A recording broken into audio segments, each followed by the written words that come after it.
All right. It does sound better if we do it here. Yeah. Mommy made me mash my own. That is what happens. Is there anything we need to clear here before we dive into our I don't know. Is there? combo? I don't know. We've had like a intense couple weeks. Well, we've had a more intense day. I think the rest was fine other than today. But I felt like it was. Are we rolling? Yeah. We can edit anything, but this also might be good content. The answer doesn't have to be yes. I was just checking in. Let me tune in. Yeah. Do you have anything you want to clear? Since you brought it up.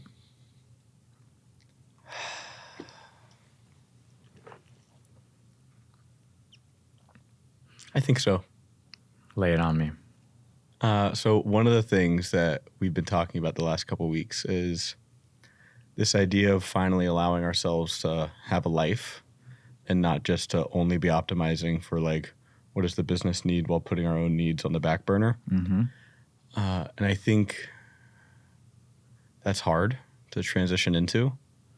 And I think I want to name some of my thinking and like some of the conversation we had earlier today, which is I see it as like there are some things, there's like tiers of things. There are low urgency, semi-important things that are just stuff that we need to get done that like fold in, get done wherever, whenever. And like we generally don't care if each other do them on like a Monday or a Friday or get them done Tuesday, Wednesday. If you end up pushing them, you don't need to say anything to the other person, right? Mm-hmm. Those things are basically unaffected by trying to get clear and honest about like what my own needs and wants are and to like allow them to exist. Mm-hmm. Then there are like the middle tier things that are like important and one of us might really, really care about and even feel anxious about. Mm-hmm. But as far as needs to the business aren't of like ultimate importance and urgency, even though it might feel like that to one of us. And then there's the things that are just like so important that they will take priority over our own needs.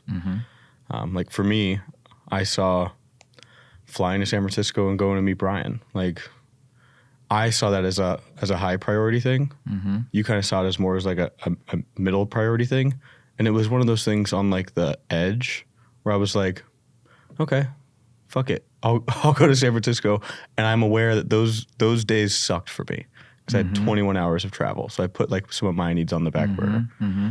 So this shit with Arthur, I see as one of those middle priority things where it's like, okay, it's important, but is this one of those moments where it's like, if this were 6 months ago, without hesitation, I would be like, no matter if I'm going to be able to work out, no matter if I'm going to be in a clear state of mind, no matter what it's going to do to me emotionally or any of my plans, I'm going to just prioritize it. And that's just not sustainable anymore. Like we've reached the point where that button is just kind of broken to do that with everything.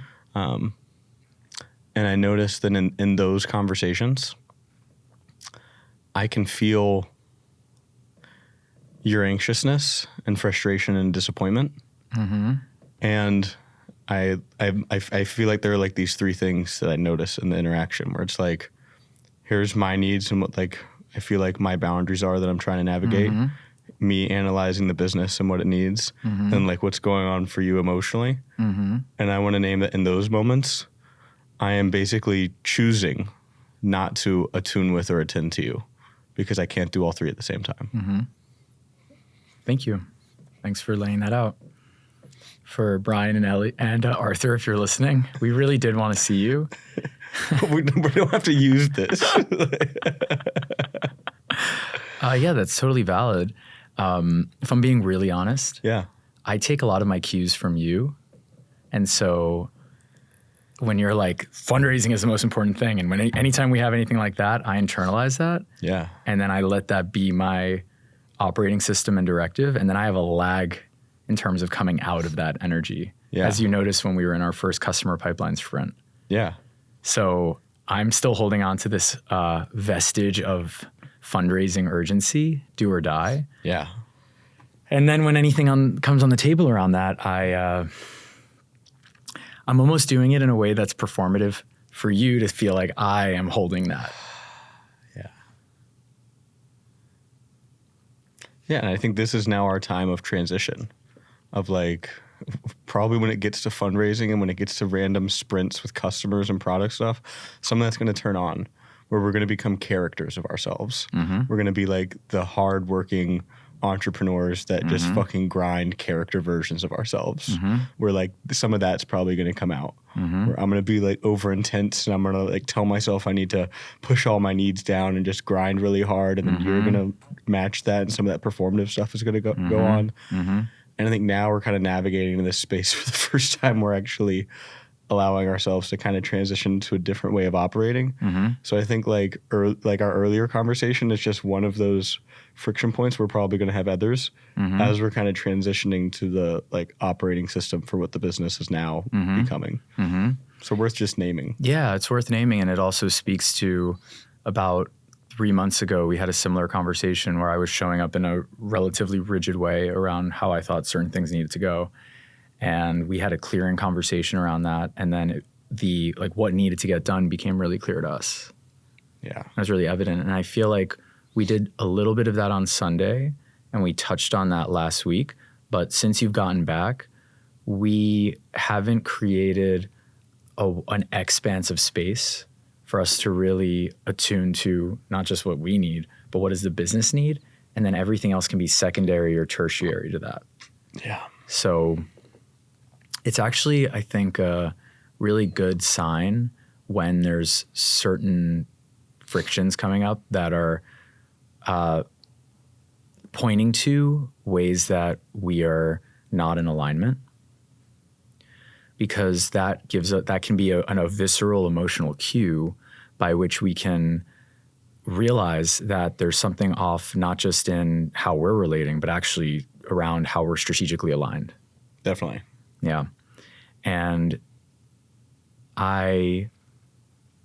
it's one of those things that like we did do a bit of a fundraising. We did a customer sprint and we did a fundraise sprint, and we came out of coming out of the first fundraise sprint, you were like, hey, we're good here. Let's focus on customers. And I was like, okay, here's how we can focus on customers, almost applying the fundraise mentality to it. Yeah. As opposed to working smart, it was very much working hard and using. Well, it was going to capture instead of like building community and being of service. And receiving. It's a totally different energy, really. Completely. Well, and arguably that should also be the way that we approach but regardless. So then we did the customer sprint. We made that adjustment, and it was actually really supportive, not only to the business, but energetically. I think we hit our goals, or we came close to them, and we did it in a way without burning ourselves out. Yeah. And then we dialed the fundraise up, and that was actually a pretty graceful on-ramp because one, we have a lot of the learnings from the last sprint, so we're just more experienced there. And you and I, we had the compounding momentum from the customer sprint. And so now that we're going back, now that fundraise sprint is done and we're going back into customers, it does demand a new assessment based on the resources that we have and the goals that we want to achieve. And we don't need to do that right now. No, definitely not. I'm not naming this to like talk into a resolution. It's just more so it's like, that was like a point of friction today. So I just wanted to name where I was at, and now I feel clear. Thank you for clearing that. Why we're here today is... Nope, try again. What do you mean? Well, I wouldn't transit Well, no, I actually... assume we might not use that, and then how are we going to now transition into like this is the start of something? Okay, so we've been talking about how we relate to one another and how our emotions show up within our dynamic and how we align strategically. And we're co-founders. We work together on a daily basis. But at the heart of every business is something that is so core to the human experience that doesn't necessarily get the attention that it deserves, especially in our culture around high performance and achievement. And that is the actual relationships that compose the fabric of every human institution, big or small, whether it's a company, whether it's a community center, whether it's a family. And so it felt like the moment for us is here to actually unpack what is it about relationships and relating that is both so fulfilling and meaningful for us as humans, but then at the same time can also be so triggering and painful. Yeah. And so today I wanted to invite us to unpack that, to understand how are we all conditioned, really from a first principles perspective, to understand how we got here as individuals, as a species, as co-founders, as men, as partners. How did we get here? And what are the implications that has on how we show up, not just with one another, but in all of our relationships? And I was having a conversation.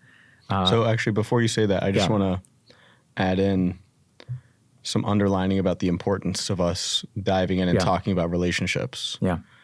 And why that's relevant with business.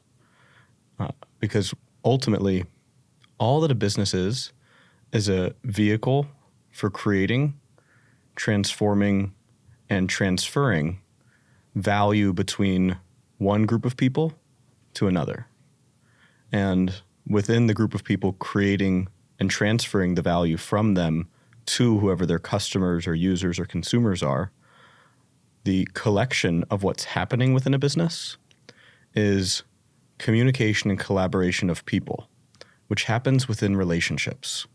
So you actually can't approach business or work and decide, I'm never going to think about relationships here. I'm never going to think about what relationships mean. I'm never going to think about what a good relationship is. I'm never going to think about what the needs or boundaries or expectations of relationships here should be. Because if you don't do that, you are creating inefficiencies and ineffectiveness within the dynamics of your business. And so not all aspects of all relationships relate to all businesses. Definitely not.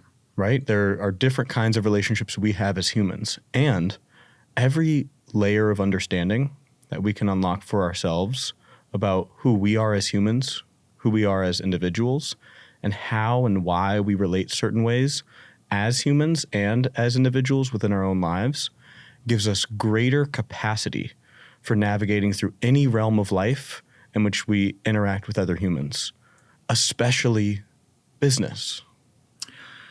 So I want to take us on a little adventure. Let's go. You know, I love a good adventure. Yeah. And you started a big chunk of your career working with children. Yeah. And with educators. Yeah. And so that means that you got to see, on the one hand, how are kids forming relationships and how are they, feeling what that's like? And then how are the people who are playing a huge role in preparing these kids to enter into the world and into society, influencing that? So I want you to take us back to the beginning. Take us back to, it doesn't have to be your journey, but I really want to understand, what is a child going through when they pop out into this world and they start to become conscious and they see their parents, and how does that influence how they relate? Yeah. You could use your own example and we can unpack that, but I want to start with Act 1, childhood. Yeah. So when I was 22, I was thrust into this position of supporting a bunch of parents in a low-income community where I was the only mental health professional they had real consistent access to. And suddenly that meant I was an authority. People were coming to me for questions that were heavy questions about how they should be raising their kids. Mm-hmm.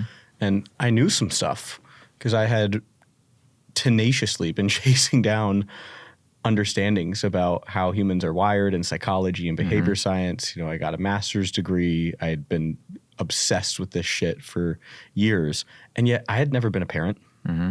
I'd worked with kids since I was 15 years old, but I struggled for a while trying to figure out, how am I supposed to approach this? Mm-hmm. So one of the things I always started with was by naming, I'm not coming in as an expert who is going to tell you how to parent. And I do the same thing when I was then working with clients as a therapist, or when we work with businesses now. I'm not coming in as an expert that's going to tell you exactly decisions that you should make. I have information and experiences that I'm bringing to the table. And then my job is to help you understand what you need through dialogue and conversation and exercises, and then to bring to the table things that I know as they seem interesting or relevant or useful, and then for us to explore that together. So I would also just name that at the beginning of this conversation. I'm going to offer a whole bunch of my ideas, and I have a ton because I've been researching this shit and thinking about it for a long time. And, you know, check in with your own body as you listen to this shit. And if something sounds like bullshit, great, explore that. I'm not telling you to just take what I say and run with it. Like, see what resonates and what doesn't. So you're asking about the experience of like being born as a baby and how that relates to relationships. So, you know me, it's hard for me to get into the story of what humans need today once they're born or anywhere else in their life without talking about our evolutionary history of what wired us to be the way that we are. And so it's something I find most people aren't given an explanation of. And when you have that explanation, suddenly who you are and how people show up around you starts to make a whole lot more sense. And so the first piece I would go into is Maslow's hierarchy of needs. And so for anyone that has never heard of it, there's this guy, Abraham Maslow, really famous psychologist decades ago. And there's this idea that you'll find in some education textbooks and you'll find online on TikTok and Instagram, a lot of people will talk about, and there's a hierarchy of what you need in order to be well and be fulfilled. And it has an order to things where at the bottom are things like food and water. And then as you move up, it becomes things like shelter and financial security, job satisfaction. And then at the top is self-actualization. And in the middle is love and belonging. But Abraham Maslow was a brilliant guy. And there are people who have gone deep into unpacking everything he ever said and wrote. There's a great book by Scott Barry Kaufman where he actually read his personal journals. You know what he found? Abraham Maslow never created a hierarchy.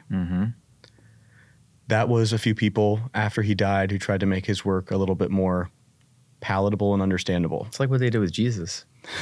Say more about that. Well, when after Jesus died, Paul and the disciples did a lot of what was, putting together the Gospels and crafting a story that would be more palatable to the Roman, to the citizens of Rome and the Middle East. Yeah, and then you get to carry that person's credibility, right? It's like, oh, well, this person said that, so you should listen to me talk about it and my ideas now. It's not I think this, it's, well, this person said it. And it's a repackaging. And we could go down a whole rabbit hole around religion and history of religions and impact. That's a different day. And that doesn't discount what Jesus did and put out there. Or what the work the disciples did afterwards. We could unpack that a different day. That's right.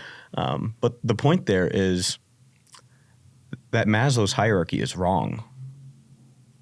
Instead of it being a representation of how we're actually wired, it is a representation of the myths within our culture. So I've talked to thousands of people who make it into their 20s, 30s, 40s, 50s who tell me the same story basically, which is I built the big, bright, shiny life and it feels hollow on the inside, or I feel lost, or I feel overwhelmed. And underneath there, what you'll find is that they played by this game.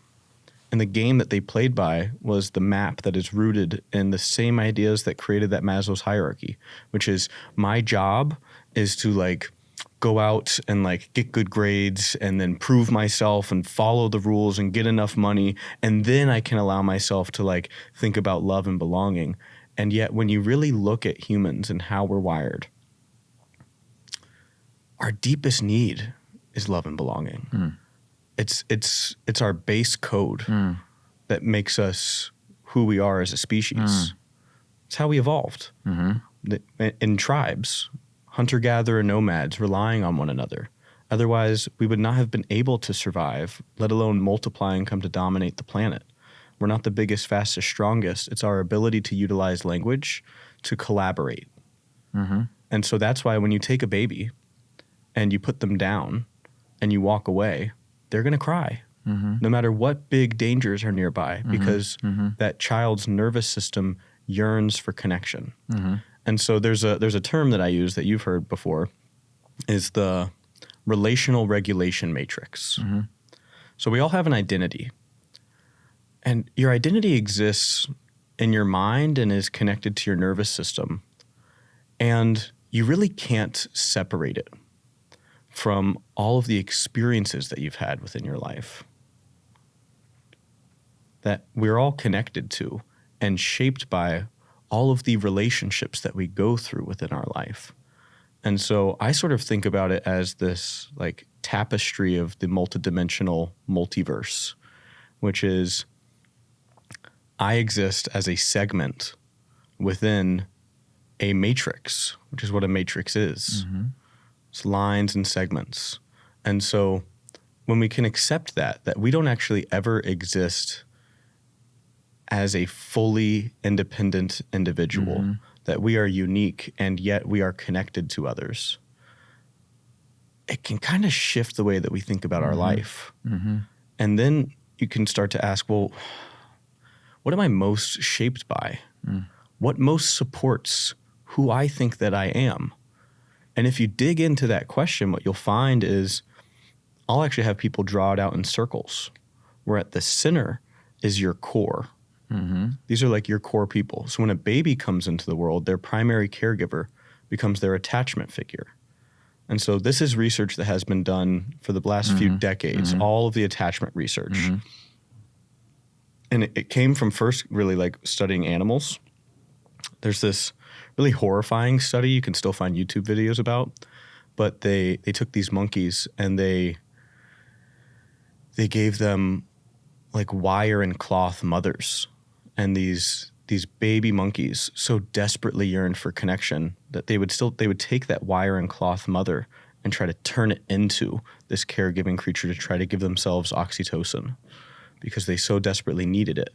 Because we actually, as beings, cannot process stress as an individual. That's not how we're structured.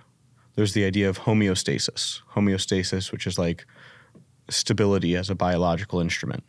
And then there's this other idea that has come up in the last few decades in neuroscience called allostasis, which really, like, as humans, we have billions of cells. They're always changing and dancing and moving. And so we're never really stable.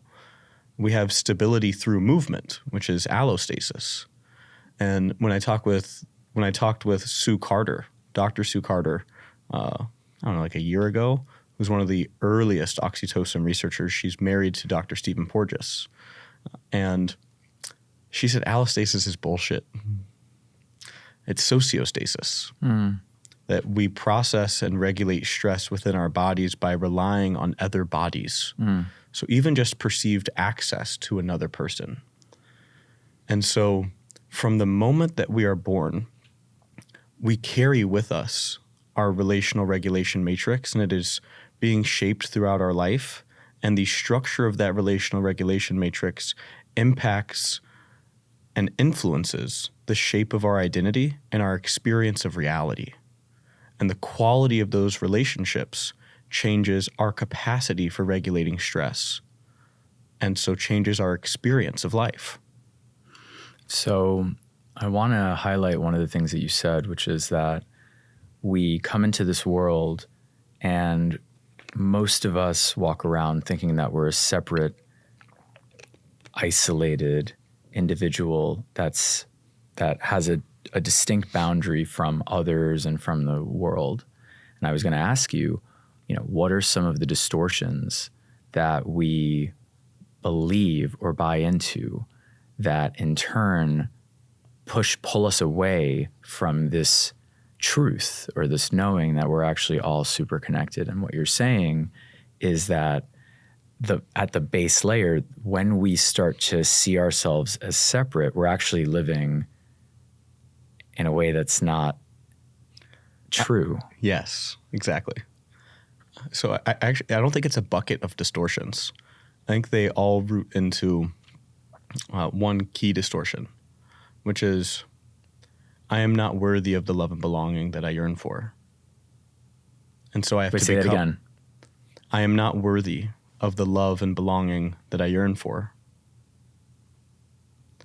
And so there is this whispering scarcity that most people walk around with that is pushing and pulling at them, urging them to take action and to plan and to ruminate about mistakes that they've made and to be analyzing things that they should be doing and actions they should be taking so that they can become worthy. And the problem with that is it's this weird sort of paradox, which is so many of the things that we do that turn us into these busyness creatures where we become hurried and frantic and anxious and unavailable for connection to others is rooted in this deep yearning to want to become worthy enough of connection. Where along the path do we start to feel like we're not worthy of that? When did we internalize that story? So it starts in infancy, right? So a baby comes into this world and they are observing and they are learning.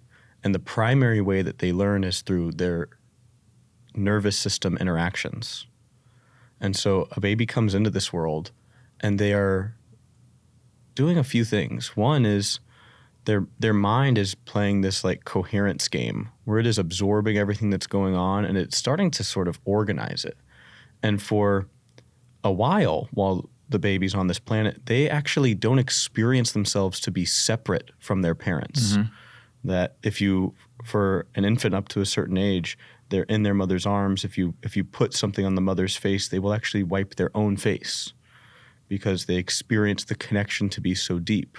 Because ultimately, after being born, that relational regulation matrix is the extension of the womb into afterbirth. Mm-hmm. And so until that child has gotten enough experiences where their body has developed enough and they're able to have enough capacity to really move around, and then they're able to see their own autonomy play out, where they're able to see evidence that they are an individual and independent person, they actually don't perceive separateness from their parent. And so they're like creating this coherent story of like what the hell is going on. They're like playing with the sense of autonomy and connection, right? And they're trying to take these cues from how do I get what I need within that? And so like, how do I get food when I'm hungry? When I need to be held, what do I do? How do I get like water? How do I get anything that I need? Because I'm fully dependent. And what starts to happen is there are misses that happen where a child needs something and they go ignored. And that becomes internalized with a story because pain eventually needs some sort of interpretation around it so it has a place to land, because that's how our mind works. And over time, those like misses can like heal very quickly and get recontextualized. But there are little things that start to accumulate, these traumas, as we all grow up. We all accumulate some form of trauma. Trauma is just a wound that occurs because stress has been so overwhelming we were not able to process it in the moment with the skills and resources we had access to. And so it could be a big earth-shattering awful thing, and it might be a continual small thing that continues to go on. And then there are these little ones that kind of happen throughout our life, and generally a lot of those for infants, they can get healed naturally. But what starts to happen is our emotional regulation skills, our ability to feel emotions, doesn't develop naturally. It is learned through our relational experiences with other humans for how they attend to our emotions and how they react when we feel certain things emotionally, and what skills they sharpen within us for how we relate to our own emotions. So one of the ways that this belief that we are unworthy of love and belonging, and so we need to hustle, gets shaped is because we aren't given the emotional regulation skills that we need. And so the emotions become overwhelming. And then we diminish our sense of powerlessness. We diminish our sense of power. and diminish our confidence. And so ultimately then we come to become even more dependent on others. We don't know how to validate ourselves or process our own emotions. And so we accumulate more trauma, and we come to rely on other people's attention and validation to regulate our own emotions. And the thing for a child, up until a certain age, you can't feed yourself. Even when you can like speak, walk around, talk, 7 and 8 year olds, like you can't drive a car, you can't pay your mortgage. Like you are really dependent on your parents. And so for a child's developing psyche, when there are traumas that occur or experiences that come along that they don't know how to process, the story that is the default is, this happened because it is my fault. Because it is not safe to blame our caregivers. It's not safe to blame the adults that are around. And so what happens is, instead we blame ourselves. This bad thing that happened that's painful, that I don't know how to deal with, that it's this overwhelming thing, it's my fault and I'm going to push it down. And when the intentional space is not created to talk about those things, to show up with empathy, which magically erodes shame, to then pull out what is that emotional experience you had, to then develop the skills with the child for meeting that and for them to get that validation that then totally transforms the experience and turns it into an integration and expansion moment. When that doesn't happen, instead trauma and shame accumulates and it suffocates our own sense of confidence and power. And what it builds up bigger and bigger and bigger is our sense of scarcity. And so the ways that our society operates today, with how many single parents there are, with how anxious and stressed adults have gotten since early 2000s, with the 24-hour news cycle and 9/11 and the war on terror, and then the smartphone and social media. Not to mention also just parents that were under-resourced themselves, that didn't receive the tools, that are now showing up with their kids in these states of massive dysregulation. That sort of always happened, right? The problem is now the scale and scope of it. Because it's become such an anxious world where children are growing up in houses with fewer and fewer emotionally available adults whose attention is more glued to screens and devices and work and anxieties, that is much greater than it ever has been, because there used to be different structure and norms also for how we related to work and medication and and so these kids are in households where they're not getting that emotional regulation. Attunement. You need that emotional attunement in order to shape your nervous system. And so when you're not getting those co-regulatory events which nourish the key relationships within your relational regulation matrix, what ends up happening is you don't have the resource that you need in order to process your emotional experiences. And so what grows is that sense of scarcity and not enoughness. And then you go to school, and our public education system is littered with systems and behaviors that are rooted in myths from science that has been disproven, that is outdated. And what happens in most classrooms is behavior management relies on activating children's stress response into fight, flight, freeze, or fawn. And we're just lucky that most kids default into fawn. And so they are people pleasing. They learn to suppress. We learn to suppress what we want and need in favor of doing what the person with the most power in the room wants us to do. And that is explicitly taught through the actions and behaviors for how we manage behaviors in our classroom, which didn't used to be as big of an issue when children grew up with emotionally resourced homes where parents weren't working, all hours of every day, or glued to their screens, or weren't as stressed and anxious because everyone around them was doing that. Where there was some sense of safety somewhere that you could find, where you could play with your friends in the street, where you could have more of those co-regulatory events. But now kids aren't getting that as often at home.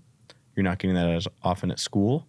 And so the experiences that you do have within the relationships with other humans at school take on even greater meaning, which is why you're seeing this incredible rise of challenging behaviors for children in schools, why you're seeing so many teachers leaving the profession and saying it's getting harder and harder and harder.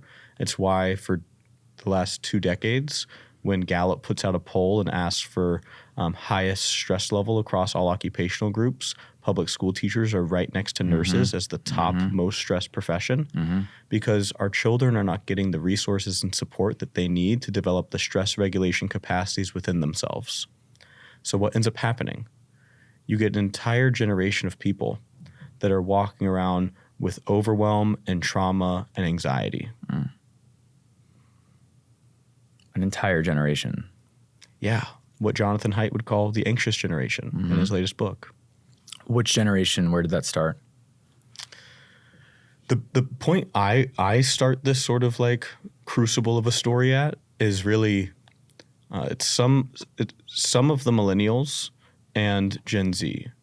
So the place that's really interesting is 2012. Because 2012 is when the majority of teenagers had a smartphone. Yeah. And so that changed the way that we communicate and interact with each other when we're teenagers, when our peer relationships become so much more dramatically important to what we believe is acceptable and what we want. And so that drastically changed childhood and teenagehood.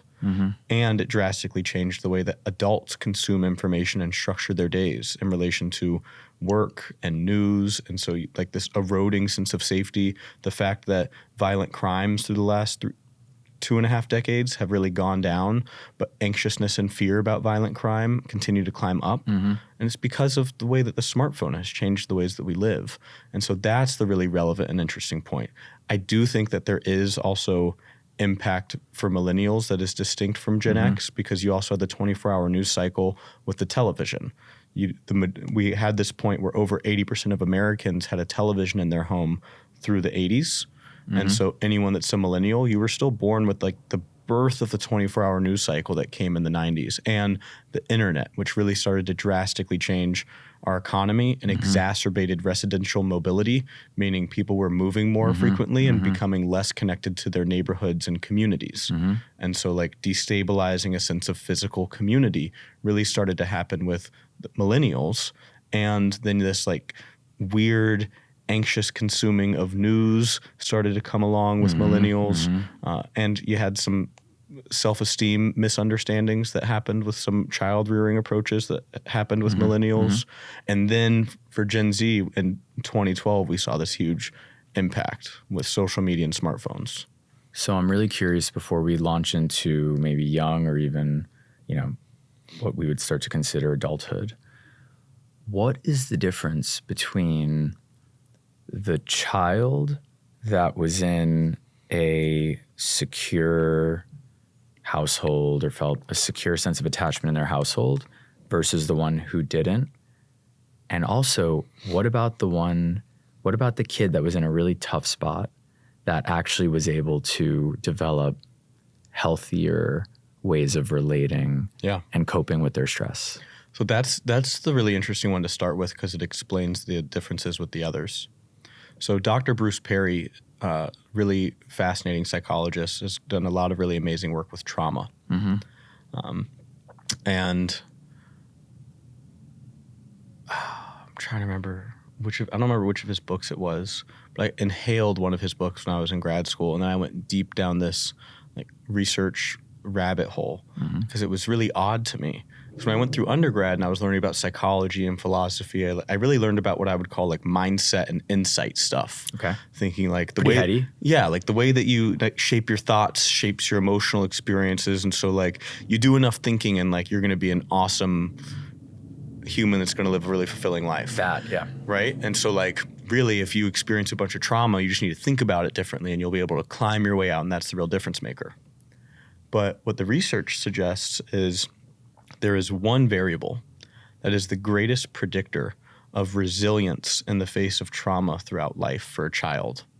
The one thing that separates those that experience immense trauma who go on to live healthy lives versus ones that go on to live lives of disease, addiction, disorder, deaths of despair.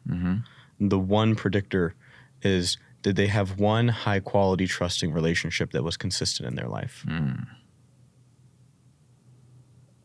And so that one relationship doesn't have to happen at home. But what you'll find in the folks that grew up in traumatic households that go on to not struggle with anxiety, suicidal ideation, depression, addiction, autoimmune disorders throughout their life is that they were able to have somebody show up, or they were able to build some relationships around them that were able to then fuel the building up of their capacity to regulate stress in their bodies, which is dependent on relational interactions. And so the difference between a child that grows up in a household or within a community that is able to show up for them and to help them learn how to relate to their emotions in a healthy, non-judgmental way, that's able to build trust with them, meaning there is boundaries and accountability, that's able to help them build up this sense of self-trust or confidence within themselves that isn't absent or overly controlling. The difference between the kids that get that and the kids that don't is the kids that don't get that, their capacity for experiencing stress is way smaller. And so they're going to get triggered into overwhelm much more often. And that's going to look like either freezing or flighting or fighting. And so you're going to see aggressive behaviors, or you're going to see frantic, distracted behaviors like ADHD, or you're going to see this like trying to run away experience like anxiety, or you're going to see this like permanent overwhelm, which is like depression. Or dissociation. You're going to see them seeking out ways to numb the stuff that's getting in the way of them performing the way that they believe that they need to, which is where the addictions come from. And so that's what's at stake for being a parent or a caregiver or an adult that is connected to some responsibility for a child's growing up and raising is, how am I supporting this child's development of their capacity to regulate stress? Because most of that shit is shaped by the time you're 7 years old. So one of my best friends is having a baby any day now. And he came up to visit in New York a few months ago. And he was like, dude, you've been like working with humans and kids and parents for a really long time.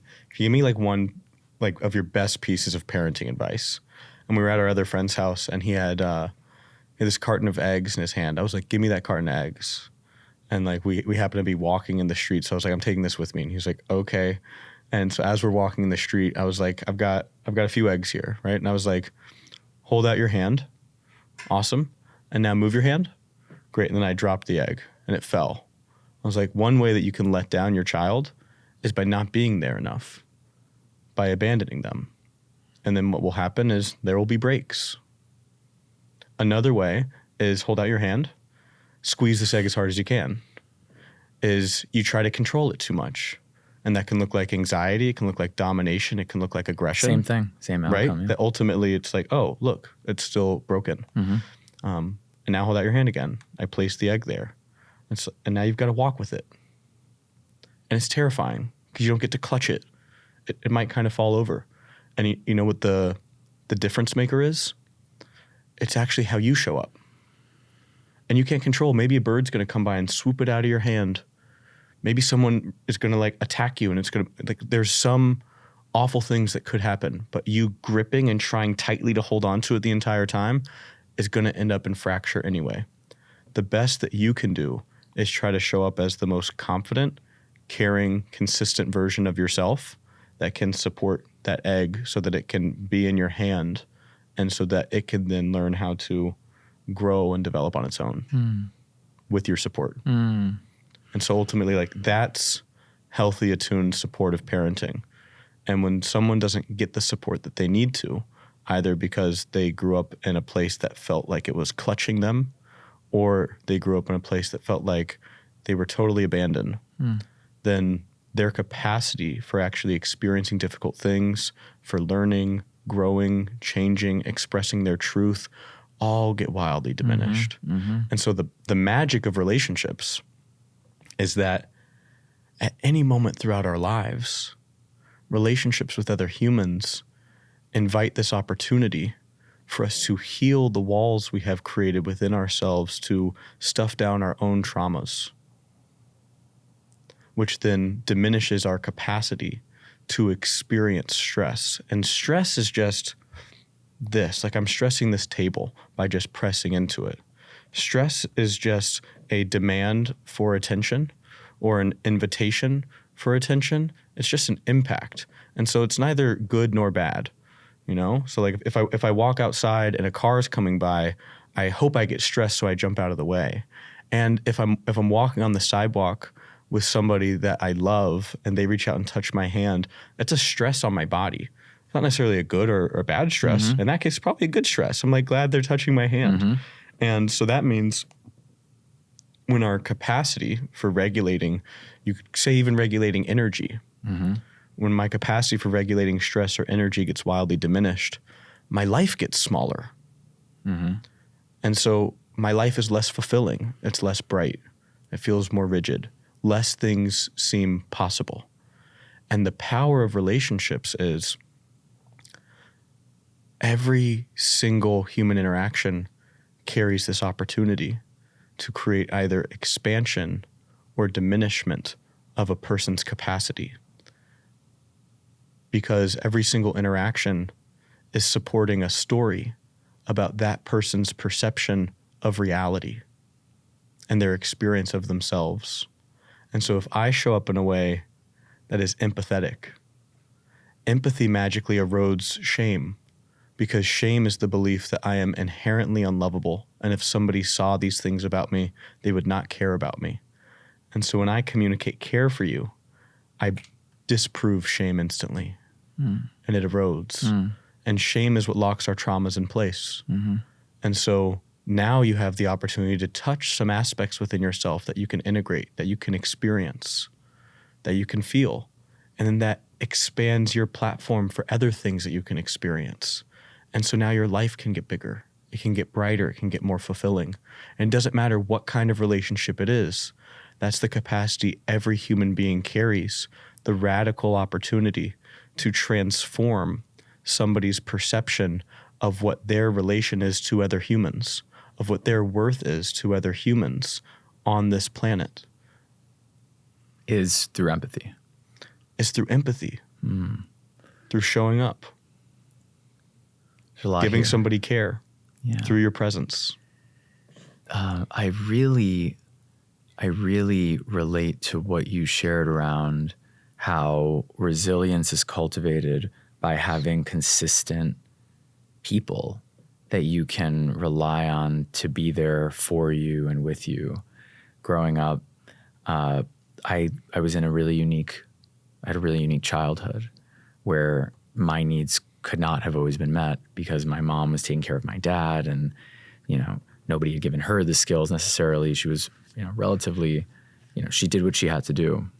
And what she did that I'm seeing now was a really powerful move, was she almost like distributed or decentralized my socialization beyond our nuclear household. So I spent a lot of time at specific friends' houses, some more than others, some less than others, but it almost created, you know, this matrix that you're talking about.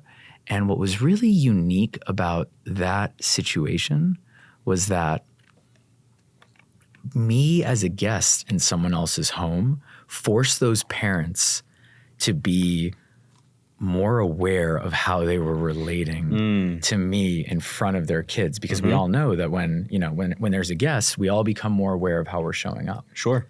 And we also know that when it's just family, we can, family, familiarity breeds contempt. We can, it's a lot easier to show up reactively. You fear that person's judgment less because there have been so many examples of goodwill and so much trust there that you don't feel like you need to be as manicured or walk so much on eggshells. Right. So like some more wild shit happens because you can be a little bit more free and loose with those people, assuming you have some of that trust there. Right. It's not true in all families, but for the most part, like whoever we consider our family, that tends to be the case. Right. Yeah. And so when I was in their houses, in a way, I was also a regulative dose for their household, where they brought their best in terms of how they showed up. They showed up more consciously, more aware, and more maturely. So I was getting the best of these families in terms of how they related with each other. And of course, over time, and as people let their guard down, I got to see it all come up. Yeah. But it wasn't after all of this safety and habituation had taken place, which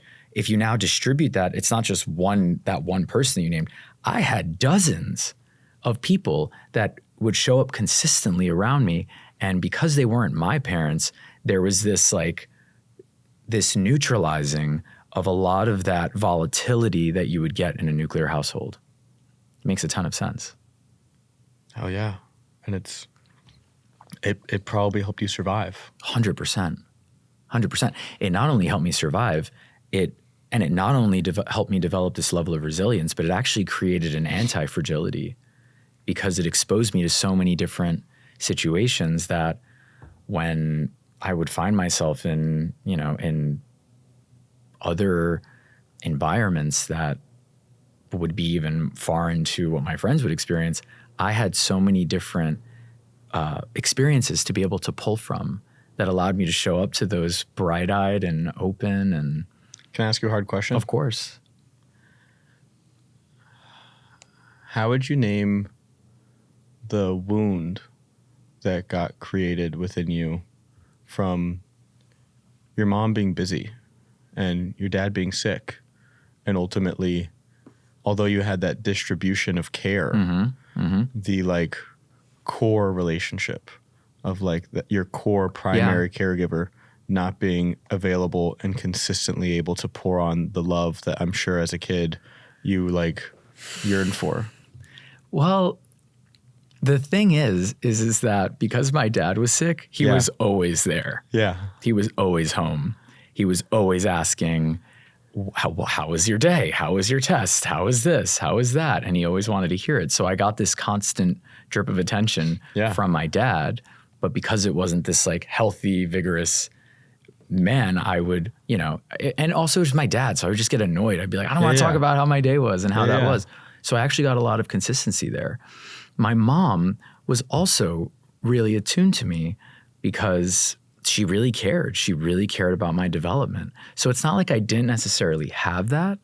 Yeah, and yet you named that your mom was busy and so there needed to be this distribution and decentralization. So what's that about? Yeah. So I think the wound that came from my childhood was rooted in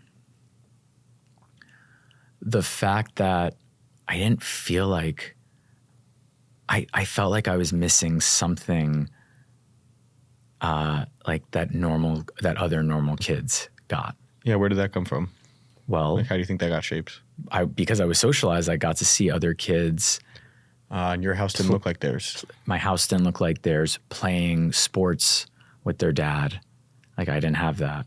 And I remember being like, oh, maybe one day, when certain medications or treatments come out, my dad will be able to stand up and, play basketball with me. Yeah. Or play baseball with me or something like that. Or maybe we're going to be able to go somewhere as a family. Go on a vacation together like all of my other friends. And little Mathew internalized that as comparing to what other people were able to do. We weren't able to do that. And of course, like you said, I might have internalized that some of that was because there's something wrong with me. And how did that wound contribute to the shaping of your personality into your adulthood? How does it show up now? Or how has it shown up throughout your adulthood? Yeah, it's created. And I can name mine. It's just that this has come up, so I wanted to name Please. it. And I can go out on a limb and assume that there was a wound there that I know then has contributed to how you've shown up as an adult, because I've talked to enough adults that I know for all of us, there is some sort of core wound there. And I would name this when I worked with parents, which is, it is impossible to raise a child that will not have some wounds and frustrations and resentments about how you parented them. Of course. That's part of what comes with the game. Of course. Because there's no way to do it perfectly. And that can be beautiful. There's a way still to have a supportive and trusting and loving relationship where that happens. And those then get processed as an adulthood, but it's part of our programming for our identity. So it's always really interesting to me. What is your experience of your infancy and childhood, and how did that impact the shaping of who you are? Yeah. Is so fascinating for every person. Yeah, there's two things that come up for me. One related to not feeling like I had a normal childhood. It created this desire and this dream to then in turn recreate or create those experiences for myself. And then I had to go out and travel. I had to go, like, I wasn't able to travel as a kid growing up. So I had to go travel for 3 years straight and feel what that was like. And I wasn't just satisfied with necessarily being rooted. And of course, a pandemic helps give you a kick in the butt to say, like, now's the time to go scratch that itch. Yeah. Which I did, but it also meant that there was like a lack of being just content and satisfied in the moment. The other thing is that my mom was under a ton of stress and overwhelm. I'm not gonna bury that.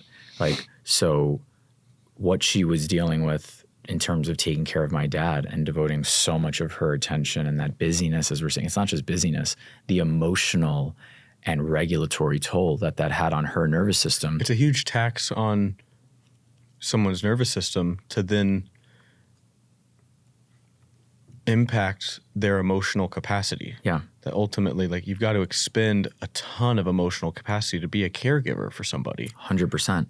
You're giving a lot of care. Giving a lot of care. And obviously, you know, similar to teachers, we see our caregivers and, you see the burnout rates and all of the things that they experience as a result of that. But I saw firsthand what happens when you have to care for somebody beyond what your own limits and boundaries are able to handle. And so and it's a very unsettling experience for a kid. Super unsettling. And then I internalized that myself. I internalized a story that... Because it's not safe to blame them. Of course. Like, your psyche doesn't want to blame them. Your psyche wants to instead, okay, if I make it my fault, it's actually more safe than if it's their fault. Yeah. So then as I went into the world and I interacted with people, and whether it's customers or, business associates, I would often over-attune to their needs because I had learned that that's how you take care of people. Well, and it's how then you're able to get attention. Because ultimately, if I make myself useful to you and I take care of your needs, then you can have some space to care about mine. Right. So a lot of my own work in relationships has been learning how to actually own and honor my needs and then communicate that. And that can feel super uncomfortable for me. Yeah. And I know. I know. Yeah, tell me about it. And it's put me into binds whereby I feel so stressed and anxious holding that discomfort. And I've been learning really quickly that in the moments where I'm able to see that something's not actually sitting right with me, and I choose not to swallow it, but to actually speak it and to enact whatever has to happen from that, it feels so much better. Not in a way where I'm just discharging that or putting that on other people, but where I'm able to hold my ground and express myself. And it is still uncomfortable on the way out. And it's still uncomfortable after it's gone out there and it's landed. Yeah. But it's been a massive shift, and it feels a lot more healthy, sustainable, and just internally peaceful over the long run. Hell yeah. Well, a thing we kind of get wrong, and in particular, this becomes one of the biggest traps for that people-pleasing dynamic, falling into that fawn where, like, I'm going to prioritize other people's needs and care for them in order for them to then care about me because I'll be worthy enough. The trap there is in thinking we can be nice enough to people to manipulate them into relationship with us. And it's hard for people when they're in that dynamic to even be honest with themselves that that's what they're doing. Because you don't want to say the word manipulate. I'm not trying to manipulate. I'm just trying to, like, take care of them. But it can be this like slippery slope in this trap because ultimately no relationship exists without trust. If there's not trust, then it's not real. And trust breaks down into 7 behaviors, the braving behaviors that build 3 dimensions: authenticity, care, and competence. Competence. Do I believe that you're capable of doing whatever it is that I'm relying on you for in this relationship? Authenticity. Do I believe that you're real? Because if you're not real, I can't build a bridge to you because you're a hologram. The bridge can't just stand up from my island to this hologram. It needs another island to stand on. So if I start to build a bridge to you and you're not stable and real, I'm leading myself into the ocean. And so that's just destructive. I can't do that. So we're always scanning for, are you real or are you deceiving me? Are you somebody that might be a danger to me? So that authenticity is so important. And then care. Like, do I believe that you care about me? So what the danger is for the people-pleasing dynamic is it can be really easy to start relationships. But then over time, what starts to happen is little resentments with people that you're in relationship with will build because they find moments where you're not being real, or they don't perceive you to be expressing your truth. And then it becomes hard to trust you. And then it becomes them fighting to just pull your authenticity out of you.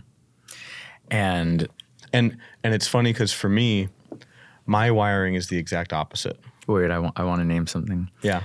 That on the front end, when forming those relationships, people pleasing allows me to attune and be really caring.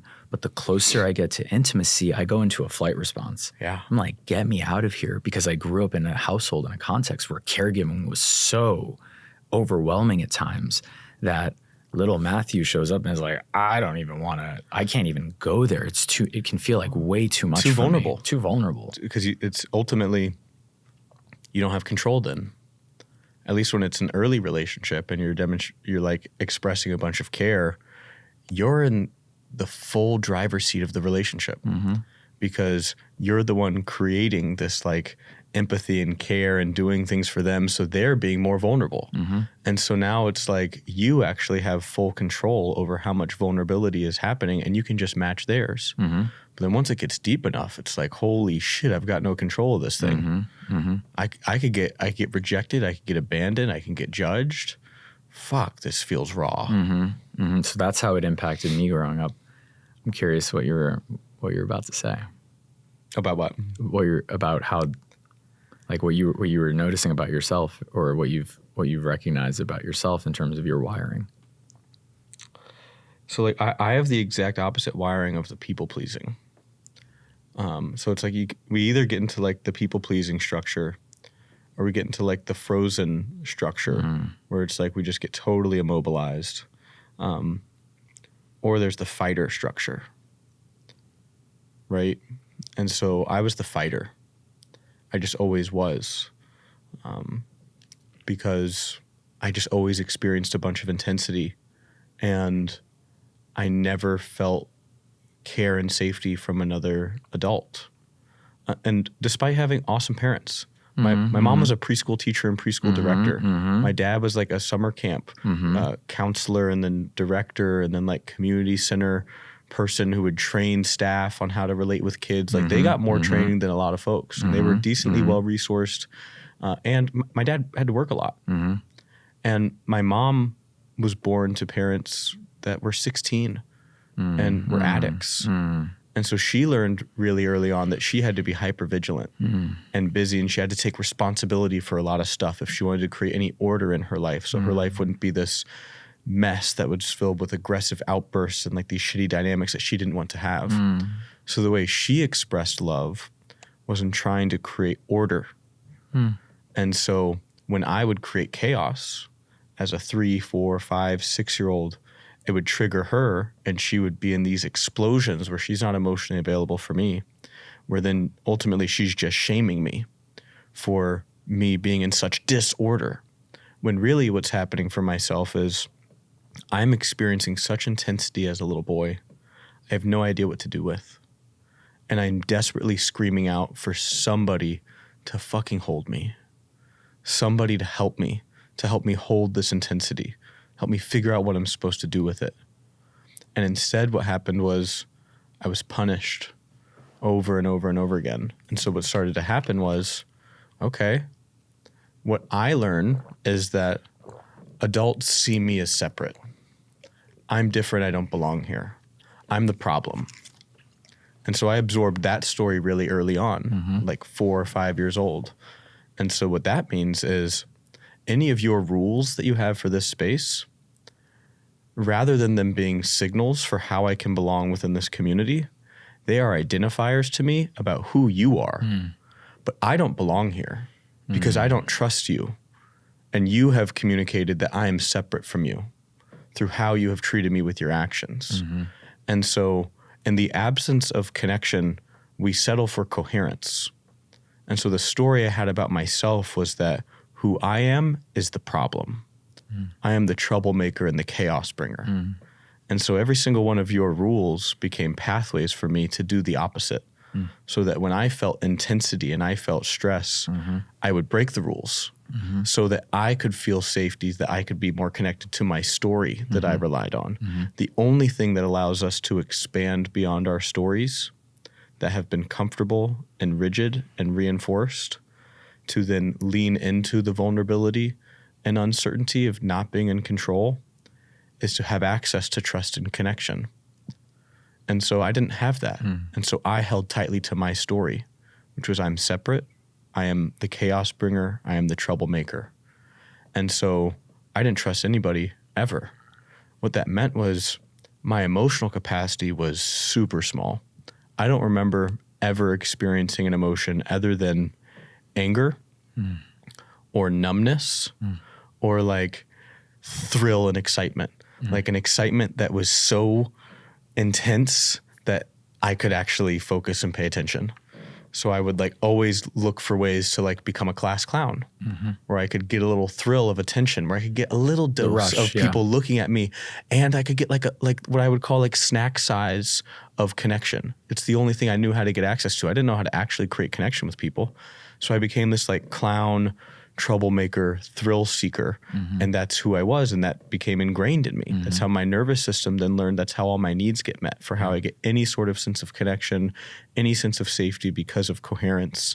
And then that led me into being an addict, because then there was all this shit that I didn't know how to deal with that got in the way of me performing the persona that I believed that I needed in order to get attention. And now I had to do something about that shit. I had to numb that. I had to get that down. But then all of the addictions then just exacerbated the intensity. But at the core of my experience for a really long time was I'm the troublemaker who's not able to care about other people and is not able to be cared about. And it was only once I had like descended into wanting to kill myself and then deciding not to, and then going through the work of trying to get to know some of my own emotions, that forced me to like do a bunch of reading and researching that intellectually proved to me that relationships were important and that they might offer me something. And that then, if that were true, that the only way to actually build relationships was by expressing your truth. Within my body, lies and the truth didn't feel any different because I was so numb and overwhelmed. They didn't feel any different. I didn't carry any guilt for lying because I was so numb and overwhelmed. So I might as well tell the lie. It's going to be the more interesting story. That's going to then make the character I'm trying to portray look better, so I can get my snack sizes of attention, which is how I became an amazing bullshitter. So just this idea of like, try committing to being completely honest with people that you want to have any sort of relationship with, and watch what happens and see if that creates a different experience. And it did, while I was also for the first time really committing to being radically honest with myself about what I was experiencing. That authenticity was like that first commitment for me that I really unlocked, was like, okay, I grew up my whole life not knowing how to care about anyone else's needs, just sort of prioritizing my own and holding tightly to that and standing for it and fighting for it. And now I'm like learning to be honest with other people. And as I started to do that, I started to like get these little doses of like respect for other people. I started to feel care for them. I started to feel cared by them. And then over time, it's like my authenticity and my care started to like expand. And it was like, holy shit, this is a totally different way to experience reality. It totally changed my world to just have friends for the first time that I could actually feel a sense of connection with. So hearing your story, reflecting on mine, this brings us into adulthood. Adulthood, baby. And I'm really curious to dive into what happens after all this stuff from childhood, washes through us, we step into the world, and here we are starting to form these friendships and relationships, whether it's personally, whether it's at work. And coming back to that example of where this plays out in a healthy way or a toxic way, and then also how this comes full circle back into the next generation. What do you make of how we enter into these relationships based on all of that conditioning? What spells the difference between relationships in any context that thrive and go the distance versus ones that further reinforce the trauma, or rather that don't work out, I'll say? Are you talking about friendships or romantic relationships? Because I think they're different. Both. Break them out. Okay, so ask me the question again for one of those. Let's start with romantic relationships. Okay, what about them? Because we're talking about parents, and there's a ton of intimacy there. And our friendships are usually not more intimate than our romantic relationships. Yep. So the question is, when we bring all of this, all of our trauma, all of our experiences, all of the healing that we've done or that we haven't done, how does that show up in our intimate romantic relationships? Yep. And then what did you see in your work with couples as a licensed therapist that marked the difference between relationships that succeeded versus those that failed? Yeah, okay, so those are good questions.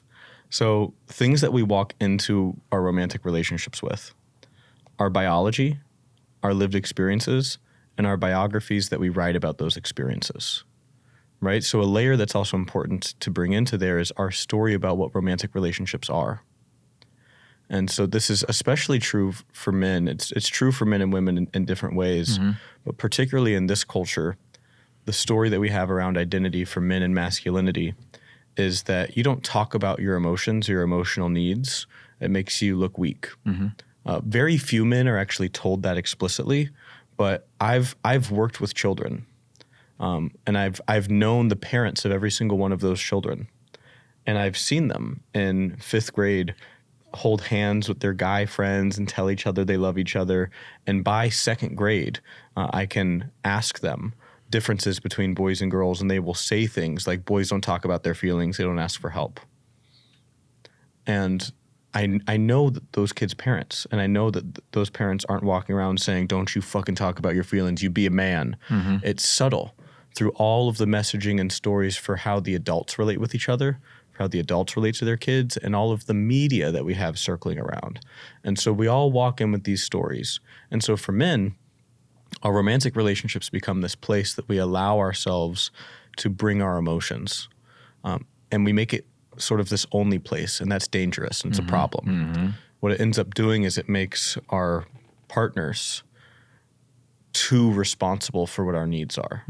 So that's one damaging, dangerous thing for men. So one thing that I see for relationships that are really successful is both people have some level of commitment that their emotional needs are their responsibility. The relationships that are the most toxic have the opposite belief, which is my emotional needs are the other person's responsibility and I do what I can, as opposed to my emotional needs are my responsibility and the other person does what they can.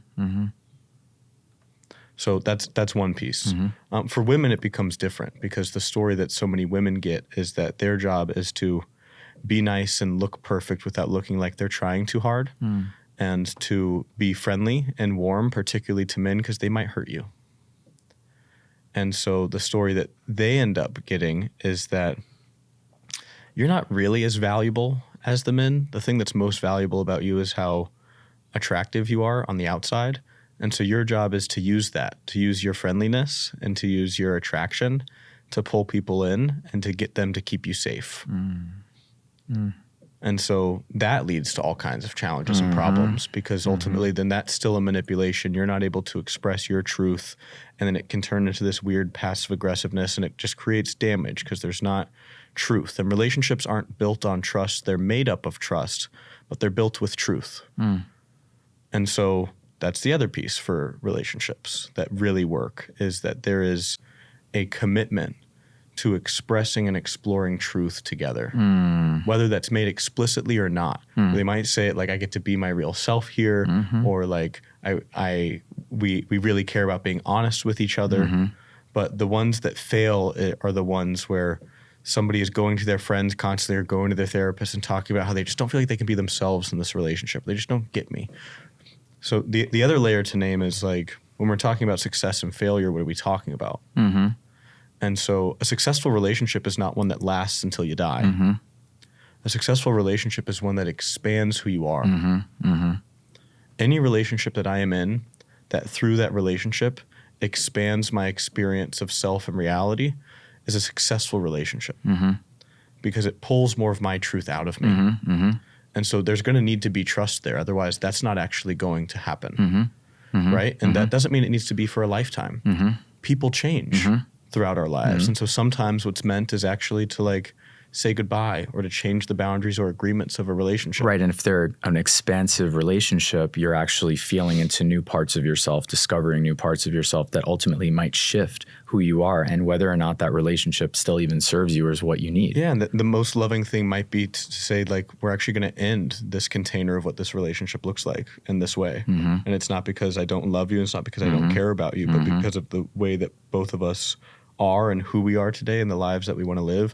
It doesn't make sense to be in the level of closeness and to have the sort of dynamic that we have had. We need to restructure a different one. We need to break up. We need to end this. And so that's another piece of like successful versus failure. Great. I'm not talking about time. Yep. I'm talking about capacity for expanding one another. Right.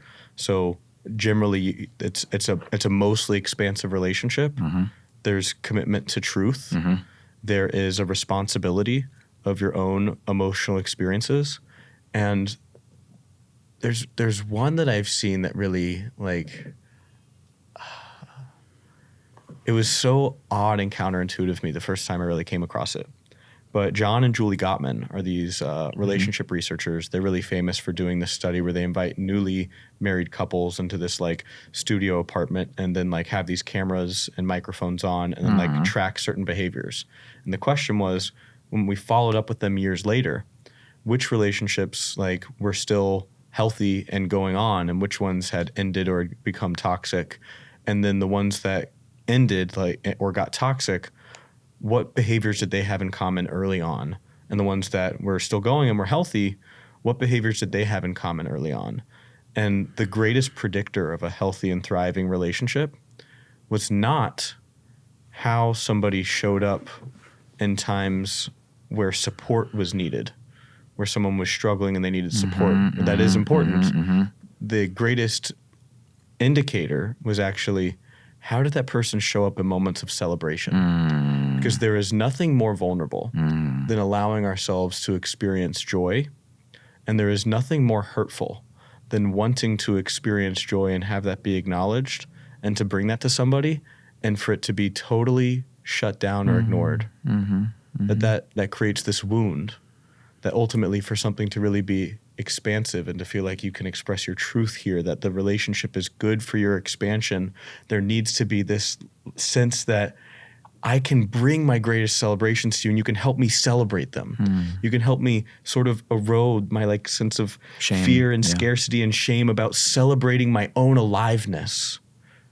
Because that's the really unique thing about a romantic relationship, is that there is such a deep witnessing of one another that you get to feel like this is this person that has seen me at my deepest, that has seen my wantings and my yearnings and my fears, who I have had sex with. They have seen me fully naked.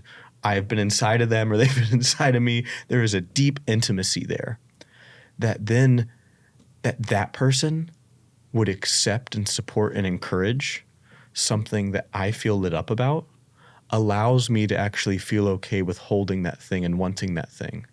And so if suddenly I'm not allowed to have that, even if you're there supporting me and you're going to hold me, I close up.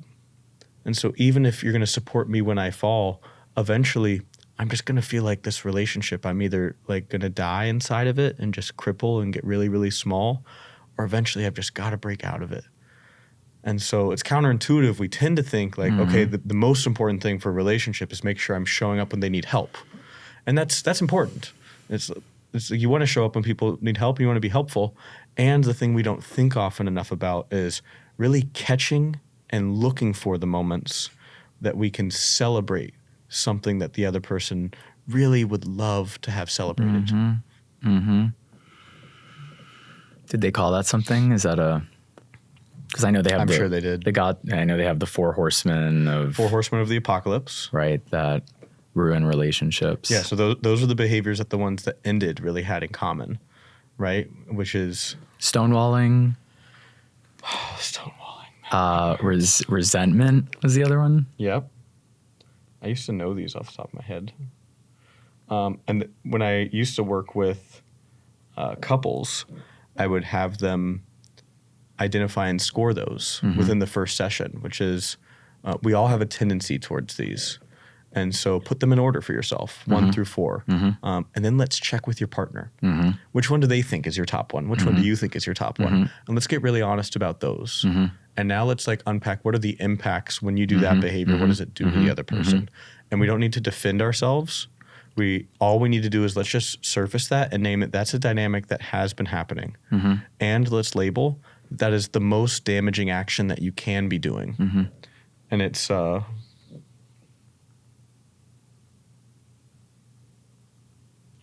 don't think that's right. How would I call these? It's criticism, contempt, defensiveness, and stonewalling. So criticism, like, you always leave your dirty dishes in the sink. You're so lazy. Instead of, hey, can I talk to you about something? I'm feeling frustrated. When you leave the dishes in the sink, it really makes me feel uncomfortable. It makes me feel like you don't care about the house. Or contempt, like name calling, like ridiculing their body. You're such eye rolling. Yeah. It can be subtle, but it's destructive. Right. Defensiveness, like this self-victimization or like reactivity. It's like this, I never do anything right, do I? Right. You've shut down my ability to actually come to you with things that I have concerns for. And so then I just won't bring them to you anymore. Or stonewalling, which was the most painful one for me in relationship, which is the other person basically abandons you with their attention and emotions, but not their physical presence. And so to like, you have this physical reminder that they're there, this person you most want to be seen and heard by, but they have shut the doors inside. That hurts. Nothing out of those 4, that's the one that tears me up and triggers me. Yeah. It was the hardest one for me to learn, like, how do I handle myself in relation to that when that happens. Yeah, so it's a commitment to truth and commitment to responsibility of your own emotional experiences, and a commitment to celebrating the other person's joys. That leads to a successful, expansive relationship. Those are the 3 things that through like my years of working with couples, that like if someone was going to say, what are the 3 things I really need to do? I like really love this person. I want us to have an amazing relationship. Like you focus on those 3 things and you'll be in a pretty good place. Same again. Deep commitment to truth. Commitment to taking responsibility over your own emotional needs. And it doesn't mean you keep them to yourself. You're also going to need to communicate them, but that they're primarily your responsibility. And the third one is a deep commitment to celebrating the other person's joys and aliveness. So truth, taking responsibility for your emotional needs and celebrating what lights the other person up. Yeah. And you'll notice the truth and responsibility one carry a lot of the burden there, because within that means you're going to be creating commitments and agreements within this relationship. And so the invitation is, if you commit to truth within that and taking responsibility for your emotional needs, as those commitments get shaped, you're going to have to be radically honest about what your needs are and what you can commit to with that person. 100%. I want to check, how much time do we have? About 7 minutes. Can we extend by like 30 or whatever? Do you have somebody else coming in next? No, we can extend for you. I think we got to extend, right? Cool. Should we take 5? You want to take 5? Let's take 5, yeah. Cool. We're going for reels mostly anyway. Yeah, we're doing great. Oh, man. How you holding up? I'm doing. Damn. What? That was deep. Some of your greatest hits from the relationship buckets.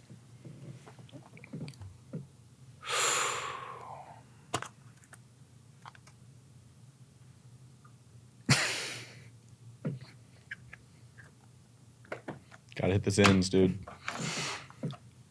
And then where do you put your scraps, in the back or On the top? On the top. I want to make sure I'm not going for your scraps.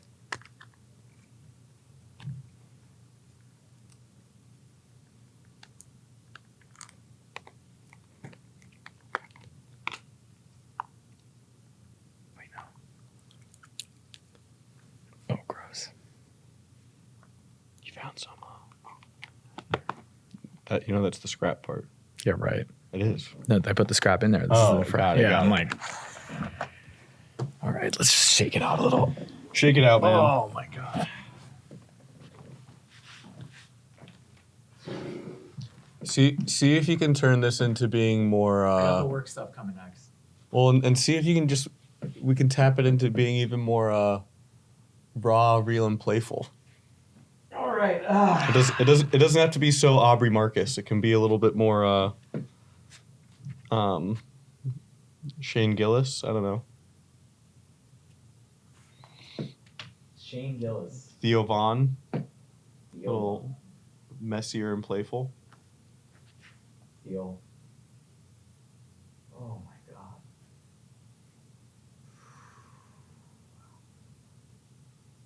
The studio's gonna be really nice in the winter. When it's not singing. Yeah. Yeah. I mean, technically, we could run it during and mix it out. How hard is it to do? Not crazy hard. Let's run it. Ready? All right, let's do it.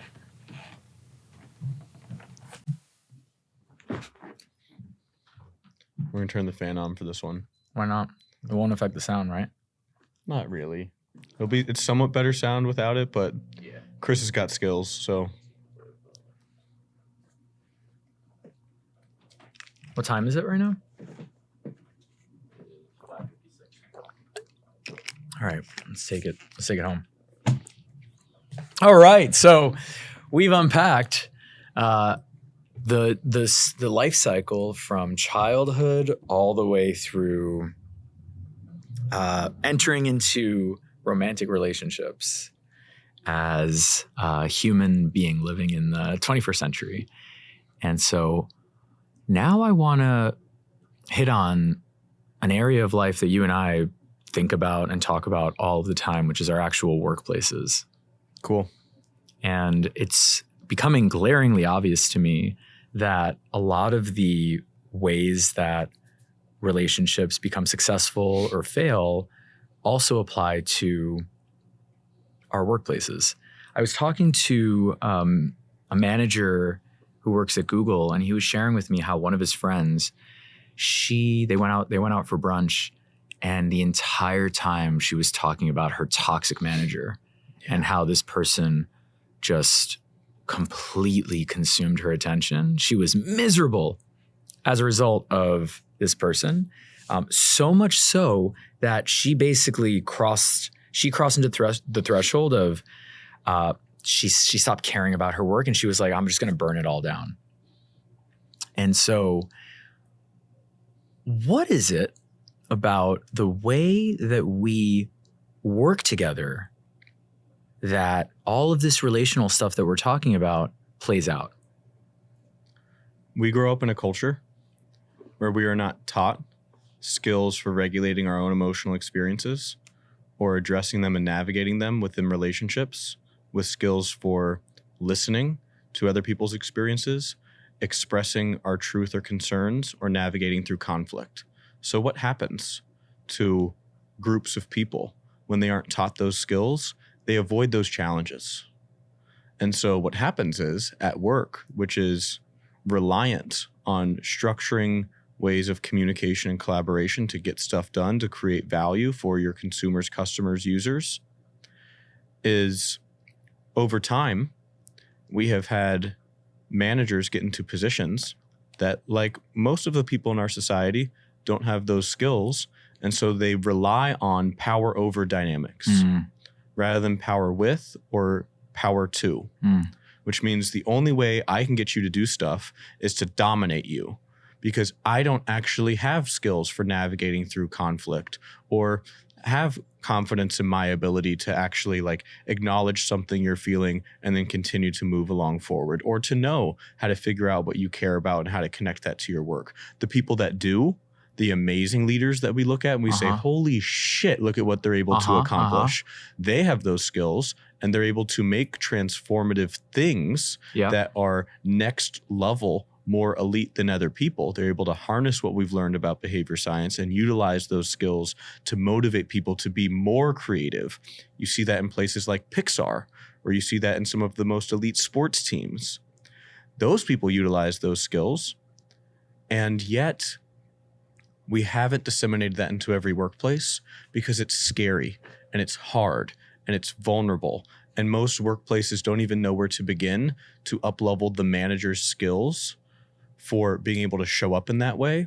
And so instead, what most managers get is they stumble along trying to learn how to manage based on how they have seen other people manage. And so you just see this continued tradition of managing a certain way that is reliant on dominating and having power over people. However, you have a generation, and millennials and even more so in Gen Z, that no longer are willing to operate that way, that are demanding some more respect and autonomy. And so there's this weird conflict happening within every workplace where managers' mode of operating is reliant on an old model that they have inherited without even being explicitly told, here's our philosophy of managing. It's just been absorbed by the behaviors that they have watched and what maybe mentors have said, this is what I've done in the past.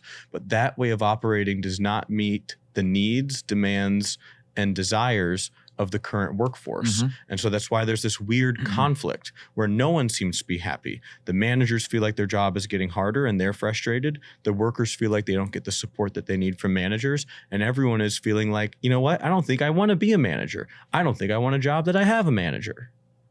Instead of us being able to create cohesive, empowering teams where people are able to create and accomplish amazing stuff and become more and more of themselves, which is something that every single workplace has the potential to do with design changes. And it actually requires less effort, because when you invest the time and energy in the beginning and the front end to attend to fears and feelings and to design ways of collaborating that harness what matters to each person, you have exponentially productive results and you save time, because when you don't do that, you spend infinitely more time attending to the problematic behaviors that arise because you don't do that.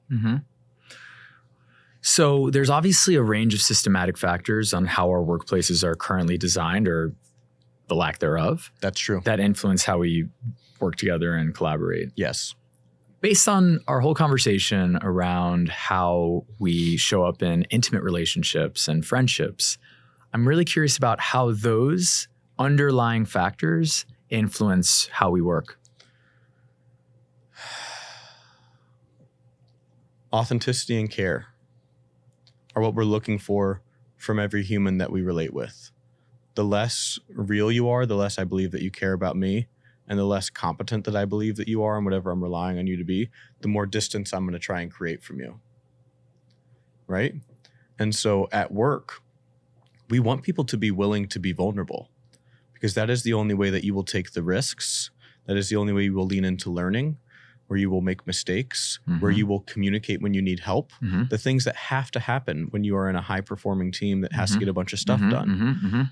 But vulnerability is equivalent to the trust that I perceive the vulnerability will be received by. So vulnerability doesn't mean we create workplaces where everyone is walking around talking about what they're feeling at all times. It means that people are able to accept uncertainty, risk, and emotional exposure. And so that's what trust allows. The problem is when we grow up in a culture with adults who are raising children who don't have the emotional capacity to attune to them and don't develop emotional regulation skills with those children capacity for experiencing emotions, stress, energy within their bodies shrinks, and they go through schools that teach them to suppress what they're experiencing rather than express what they're experiencing, and they suppress it in favor of doing what the person with the most power in the room wants them to do. We develop these dynamics where we don't actually know how to truly collaborate, and we don't even know how to express our needs. So even if you do have a great manager that is like, hey, I'd like to support you however you need to be supported, and I want to figure out what everyone needs so that we can get this like really epic shit done. People are sitting at the table and just like, cool, so what are your needs? People be like, oh, I have no idea. I have no idea what my needs are. How do I find out what my needs are? And so we become these adults that don't even know our own operating manual to be able to empower others. So this challenge is we have to help the employees and the managers create systems for understanding what each of them need in order to be their most sustainably productive, while also helping the managers and employees figure out how can we supercharge that in the ways that you manage and collaborate. So how do you do that? The nice thing is there's no one way. There's no one way. There's so many tools and resources that are out there. The key is, from a systems design standpoint, as a leader, if you want to make one of those workplaces, it's the 3 Ps, right? Purpose, people, processes. So one is purpose. Do you know why the business exists? Do you know why you care about it? Have you communicated that? Because if you're the top leader, the depth of anyone's ability to commit to the business's mission and the story of what the business is doing is limited by the depth of your ability to communicate your care for it, because no one can care more about your house than you do. And so one is that piece for purpose. The other is your skills for helping other people to understand what matters most to them and connect that, for you to then understand it and connect it to whatever their work is, so that they can be motivated, because it's not just that they're doing this thing to please or appease you, it's that they're doing this thing because it enriches their experience of life. And there is nothing more motivating than us supporting the standard of who we believe that we are. And so you want to find ways as a leader to figure out what the identity is of each person and to hook that into the shared story of what you're doing as a business. So that purpose ability. The other is people skills. You need to have skills for relating with people that builds trust. These are the soft skills or interpersonal skills. Yeah. And really it falls into the 7 braving behaviors. Boundaries. Are you able to make clear what is okay and what is not okay within this relationship and within this business to that person? Without boundaries, there's ambiguity and people will default to either taking advantage or playing small. Reliability. Can I actually rely on you to like do what you say you're going to do? The biggest problem I actually see in businesses with this one is people overcommit and underdeliver, thinking in the moment, oh yeah, I want to say yes and yes and yes, so that in this moment it doesn't create a conflict, which like would be too much for me to tolerate. I don't know how to navigate through it. But then later, I don't actually execute on that thing. I don't follow up at the time that I said I would. I don't get the thing done at the time that I said I would. And now over time, you trust me less and less. Accountability. Do I apologize when I make mistakes? This is when we get wrong a lot as teachers and parents, particularly. We think that in order to protect someone's image of us, for them to have respect of us, we shouldn't make mistakes. But actually, we as humans know that everyone makes mistakes, and we have a huge bullshit meter. We're always scanning for authenticity. And so what you do when you make a mistake and you don't own up to it, what you tell me is you have a deeper commitment to your illusion of who you want me to believe that you are than you do have than you do to your commitment to my right to truth. And so now my trust in you has gone down. Vault, which means you're not going to share stuff that I expect you not to share. Integrity. You say what you mean what you say. You're being real. That doesn't mean you share all of the thoughts that you have as a leader. You might not say, oh man, I think we're really fucked this quarter. I'm like terrified about how we're going to do with our fundraise, and our product is only at like 40% of what I wanted to do. I'm like terrified. I have nightmares about it just totally ending. And sometimes I have like weird dreams about just firing everybody. And like, that would be scary. And now it's just destabilizing. No one has a sense of safety. That's not you being in integrity. Integrity is also honoring your responsibility to those people, which is to give them a purposeful story to operate within. And so that means, okay, how can you honestly share, like mean what you say? So instead of saying all of that, you might say, yeah, I've got real concerns this quarter, and I've got a lot of fear about what we're doing. And ultimately, I believe in the people here and that we're going to figure out strategies and structures to be successful. And my belief in that goes up and down depending on the day. But I do have some belief in that, and I think we can get it done. So I'm still communicating. I have concerns. I'm being real, but also like I'm not making you responsible for holding my experience. So I'm still in integrity, non-judgment. I believe that I can ask for help and name some of my needs without you judging me for them. That doesn't mean you're going to accept and support all of them. I might come to you as my boss and say, hey, I really want to take time off because honestly, like I just started dating this girl and like I really want to see her. And you might be like, oh, dude, that's awesome. Like cool that you started dating somebody. I would love to support that. These next 3 weeks, you cannot take off. These are so important to the business. There's no way I could possibly support that. Let's explore what else could be done. You might be able to take a half day on this Thursday. But you know what I don't do? What? You just started dating some girl and you think you could take time off? What is this bullshit? What kind of world is this? What, you're in love? Ooh, cute. Okay, great. Now I'm damaging because I'm judging you. I don't think you should care about that thing. I'm bringing my judgments into it. And the other is generosity, which like some people call this positive regard. Assuming the best. Right? Assuming the best of people. That I can walk around instead of feeling like I'm on eggshells because I have to worry that everyone is just going to assume the worst. It's actually like assuming positive intent. And so like developing skills for doing those things in your relational interactions with people you work with and who work for you. That's the people skills bucket. And then what that does is now people have a purposeful story. They can have a sense of hope. They know why they're here. And motivation. They know why they're here. Right. They have a sense of hope for the progress that could happen with the business. They can access motivation for themselves. And there's trust. There's a place for that hope to live. They can actually show up and then lean into the vulnerability required to make progress happen. And then comes this piece of sustainability. Because no car can last if you keep your foot glued to the accelerator. You have to create processes that allow for sprints and for regeneration. And so structuring the way that work gets done in ways that support the stuff you need to get done, as well as the well-being needs of the people that work there. And that's unique. You have to figure out what those needs are and what resources you guys have to be able to develop and build that kind of structure. And you don't have to figure it out on your own. One of the most powerful things, ways that actually build trust and display values of an organization, is to have those conversations in one-on-ones and in group dynamics, which is, what do we need here? Here's our goals for the quarter. Here are OKRs, and here are our goals for this team. And in our one-on-ones, I want you to talk about your quarter and things that you think you're going to need. And I'm going to ask you consistently what you need from me, what else you need from other people on the team that could help you work better.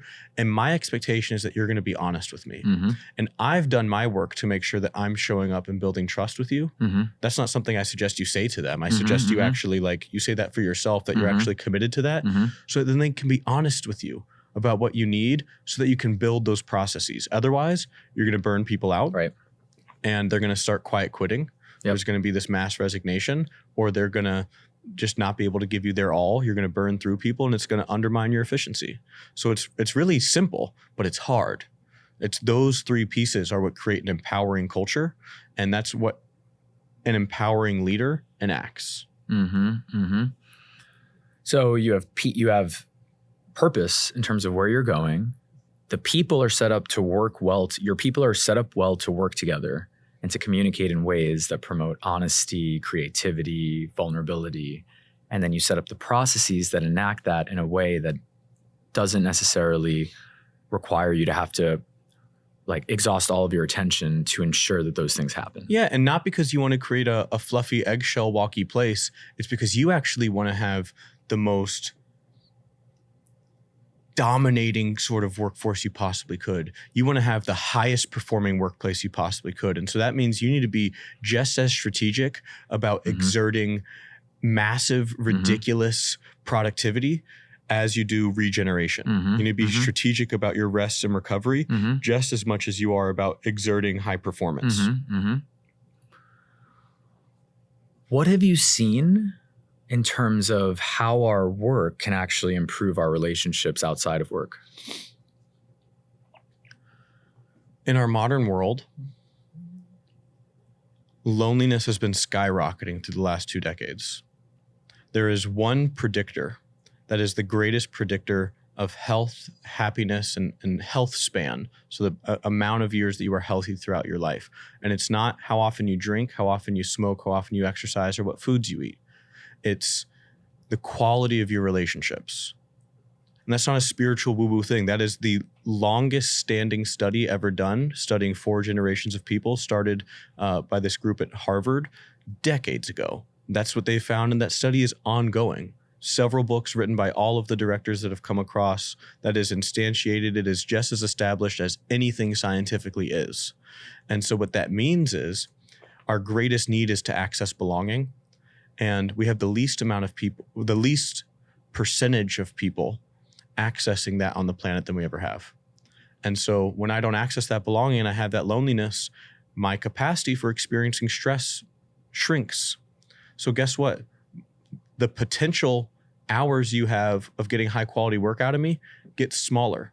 So as a strategic advantage for getting the most out of your people, it serves you to build a trusting workplace where people can access a sense of belonging.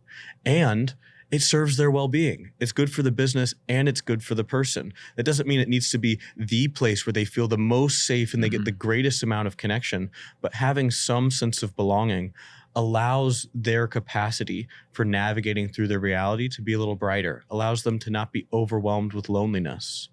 The other piece is when you look at college-aged kids and studies that have looked at their sense of purpose through the last 3 decades also has been plummeting.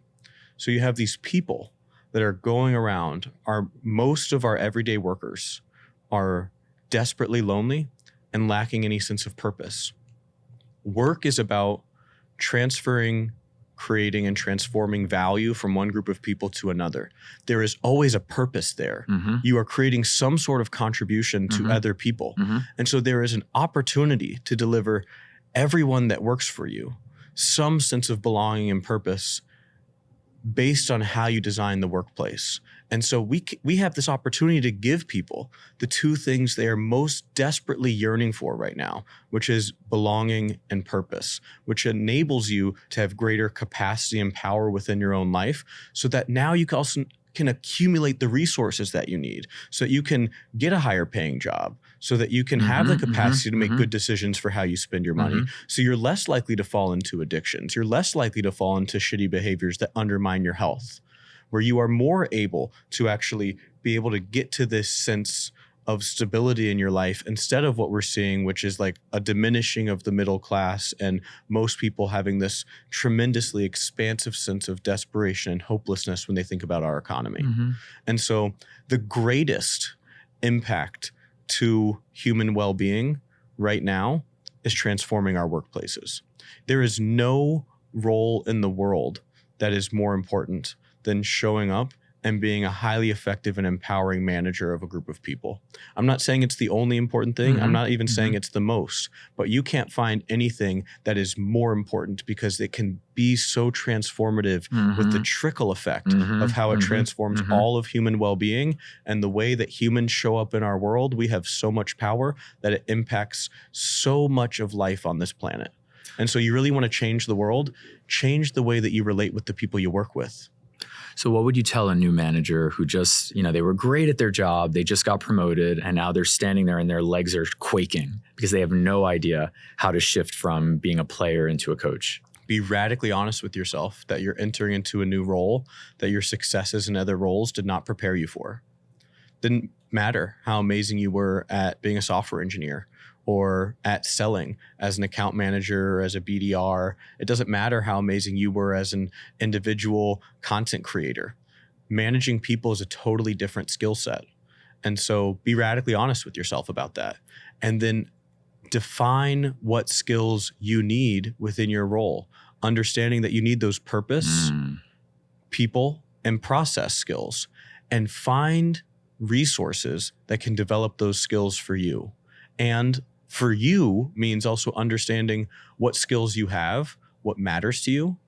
And so part of those purpose skills is also making sure you know why the hell you're at this workplace. How are you going to keep yourself motivated? How are you going to resource yourself with processes that allow you to show up so that you can be resourced in how you relate with other people so that you can actually buoy them up to be productive? What are the resources you're going to go to, whether it's people, courses, AI tools, anything you're going to utilize that's going to give you feedback and insight on how you could be better relating with people in ways that build trust. You do those things and you get exponentially better and you invest some effort in that. The sad reality is you're going to become one of the best managers on the planet very quickly because so few managers actually invest continually in being able to sharpen those skills because there's such few resources telling managers that they need to and then supporting them in getting those resources. Right. And there's a lot of managers that they don't even know where to start and where to turn, even if you tell them like, go get these resources. Yeah. What about the people who are responsible for developing these managers, whether they're in a people role or they're the executives and leaders of a company? What would you tell them? Get help. Get help at developing your skills for helping the people below you. Meaning somebody's a new manager and you're responsible for them. It's your job to figure out what skills they need and what support they need in order to develop those skills. And based on the thousands of conversations I've had, most of the people responsible for those managers don't know what that looks like. And so you need to get help, whether it's a coach, whether it's a mentor, whether it's consultants, whether it's a tool like ours. You need to get help so that you can be most helpful, and it's urgent. Because the moment somebody becomes a new manager and they're enacting into that new role, they are instantiating behaviors. And it is much harder to unlearn a behavior than to learn a new one. And so it gets harder and harder the longer that you wait to really start supporting somebody's skill development. Because when you start a new role, there's this huge opportunity. It's fresh soil. But if you wait to actually develop your skills for then coming in and supporting that person's development, it gets harder and harder the longer you wait. My last question, which is, I think it was Pusha T who says that a boss's job is to make more bosses. Hell yeah. For the bosses who are listening and are thinking about what's the one thing that they can do tomorrow when they're sitting there with their team and they want to cultivate that person into that boss, what would you tell them?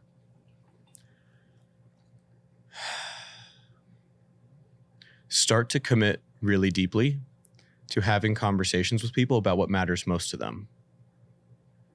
Most managers that I talk to, when they come to me with some sort of problem, eventually I'll ask them, tell me about the people on your team. Why are they here? Why do they show up to work, and what matters most in their life right now? The vast majority don't have the answers to those questions. How could you possibly be relating with somebody in ways that's maximizing their motivation and making them feel supported and creating progress for the business if you don't know what kind of fuel that person runs on? You're just guessing. You're just hoping that like whatever you're going to pour in there is going to make that car go. So you have to understand the engines of each of your people. And so understand that the higher up the ladder you go, the more visibility you need to have of how many people, what their engines are.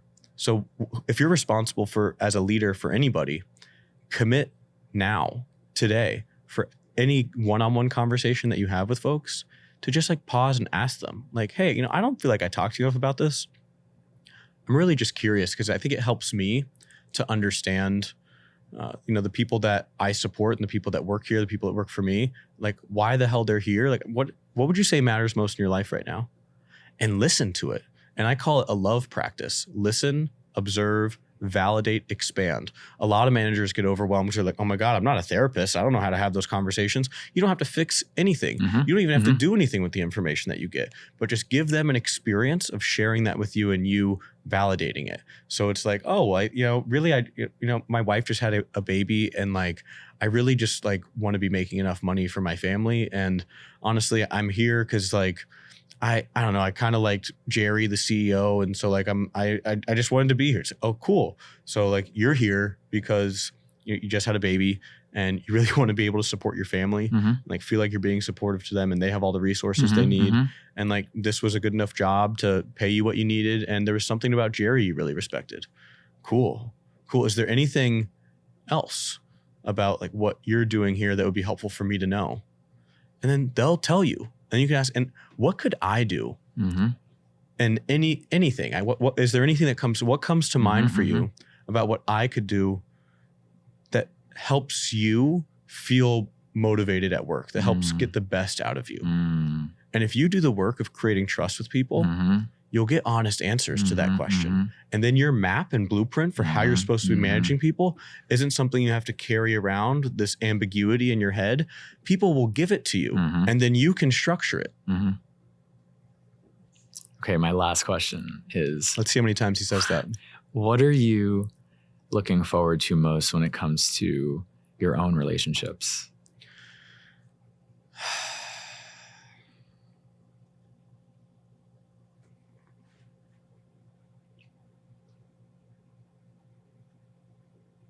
With everything that you know and everything that you've put into practice, that you've seen with everyone that you're working with, now when we bring it back to yourself, Matt Schenker, what do you want to do? How do you want to show up in relationships? And what are you most excited about expanding into? My favorite thing about my life is the people that I have in it. And the thing that I'm most proud of are the moments that I have shown up with people that I care about that have expanded who they are. So the thing that I'm most excited about is the thing that I am most thrilled by, which is opportunities to expand the people I love based on me showing up in ways that demonstrate care. Like I have some friends coming to visit me in a couple weeks, and I sent them this voice message yesterday. We're going to this concert, and like one of them had never been to New York. I sent them this voice message. I was like, you can stay with me, and like that's free for you. And there's one requirement. There's one condition. I deeply believe in the power of adventure and the collective effervescence that comes from a concert, any sort of thing that you're leaning into that has that sort of excitement with other people. I deeply believe in the transformative power that that has. And so I'm going to demand that you have some sort of intention. There is something that you either want to become more of, that you want to call in more of, or you want to let go of more, that you want this experience to fuel. And I'm going to demand that you define for yourself what that is and you tell me. Otherwise, you can't come here. Aho.